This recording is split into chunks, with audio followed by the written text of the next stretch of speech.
Nampaknya pesona Benteng Kuto Besak kian diminati oleh para wisatawan yang ada di kota Palembang. Terutama peringatan HUT TNI ke-72 yang jatuh pada 5 Oktober 2017.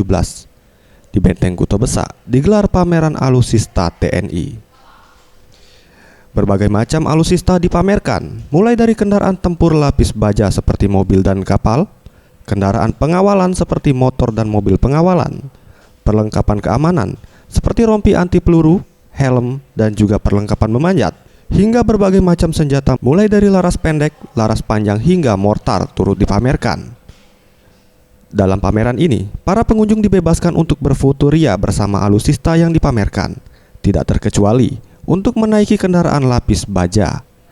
Tak sampai di situ, dalam pameran ini para pengunjung juga akan diberikan wawasan terkait kegunaan dari masing-masing alutsista dari para anggota TNI. Haryadi, salah satu pengunjung, menuturkan sangat antusias dengan pameran ini karena dengan adanya pameran ini, masyarakat dapat mengetahui kekuatan dari TNI.